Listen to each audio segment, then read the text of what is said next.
Yes, could you raise your hand and I'll call on you. Yeah. Yes, sir. Oh, yes, ma'am.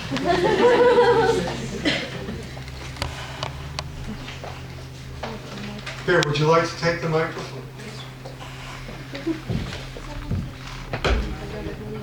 Yeah, thank you very much, Professor, for such a good presentation that you gave us.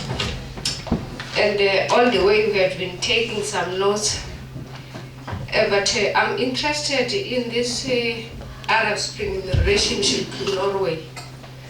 I understand that you said that the Hamas and the Hezbollah are the friends of Norway, and a lot of money from Norway is taken to this to them to uplift their standards. And or to build up their weapons stockpile. we don't know, but I want to find out from you, as being a professor of human rights, how do you get the relationship of Norway and the help that Norway is giving to those people according to their living, because the human rights is for the people to live in a normal way? Thank you for your question. I'm not 100% sure that I understand it, but I'll do the best that I can. The standard of every government should be to respect human rights. Most of the leading sources of human rights in the world today include the Geneva Conventions, the Hague Regulations, the addendum to the 1977 ICCR, the International Covenant on Civil and Political Rights. This is something which people aspire to all around the world. And there are even some private organizations that try to attract funding and support, public support or private support, including Amnesty International, for example.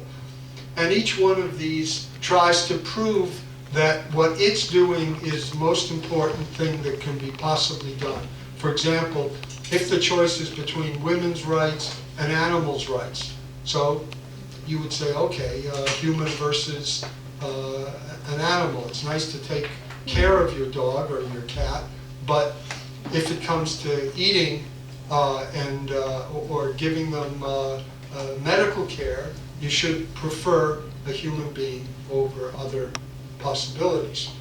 So here we have a situation where a region extending practically a third of the way around the world, a region called Middle East, North Africa, and parts of Asia, that they have been repeatedly at the center of wars, conflict,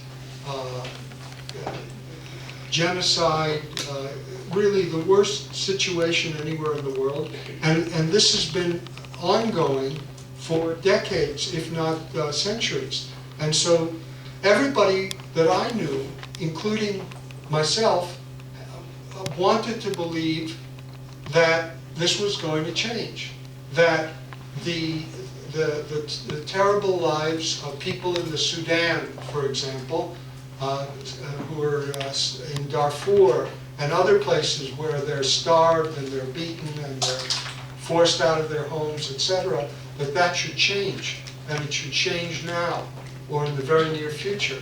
And so the hope and the expectation was suddenly, after all that terrible suffering, something good is now about to happen. I would love for something good to happen. The problem is, if you look back a year or a year and a half ago at all of the expectations and all of the expressions of concern and the commitment of money, the results are unfortunately very weak. And they're not all in a straight line. They kind of zigzag off in one direction or the other. Some countries, when you looked at the countries that I read out to you, some of the countries have no deaths, and others have 100 or 1,000 or tens of thousands of deaths. Some of them have replaced the existing machinery of government with a relatively liberal, reformist, even you could say democratic replacement, but others have unfortunately gone in the other direction, in the precise other direction. And so we shouldn't fall for cliches that aren't true and don't respect what we believe in and what can realistically come out of the Arab Spring over the next 6 months or a year. But what I'm encouraging you to do is to be careful, be critical, don't accept slogans, because you may not be improving things, you may actually be going along with what's already been there for so many years.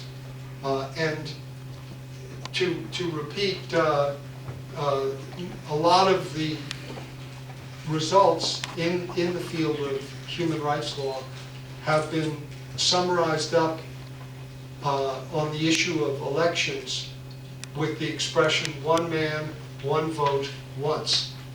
Meaning they'll have one opportunity in one election, and then people will either boycott the election under threats, or the elections will be falsified so that people put money in, they go to vote, but somehow the voting process is corrupted. Does that answer your question? Thank you. Other questions? Oh, in the back, in the cheap seats, yes. I have 2 points here, especially Arab Spring. Do you believe the Arab Spring or Arab culture and Arab society established democracy like in Europe? Europe gave us enlightenment. Speak a little bit more into the microphone. The Arabs. Do you believe the Arab can establish democracy like the Western? Well, the second one about Israeli and Iran. Are you believing that they're going to war? Well, the second one I'm going to answer in my second presentation after the break. What my perception is, what are the risks and dangers between Israel and Iran.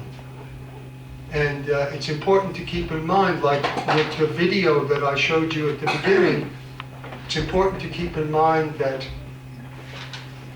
the size of Iran vis-a-vis Israel is complete imbalance. Israel is 1/49th the size of Iran. Iran has 80 million people. Israel has 7 million people. So we're not talking about a conflict, a normal conflict. It's what's usually referred to as an asymmetric conflict, meaning one side is much smaller or less capable than the other.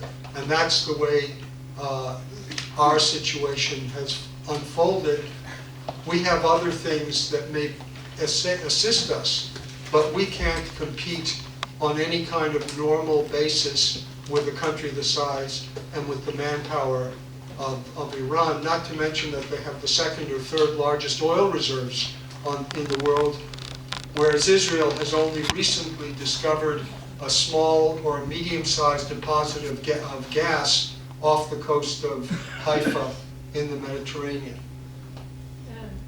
The best of some of the students are leaving before 1 o'clock, and now it's 12:30. So just a short break, and then you continue. Just a couple of minutes, and then. Okay. Yeah. We're going to have to squeeze our time limits here.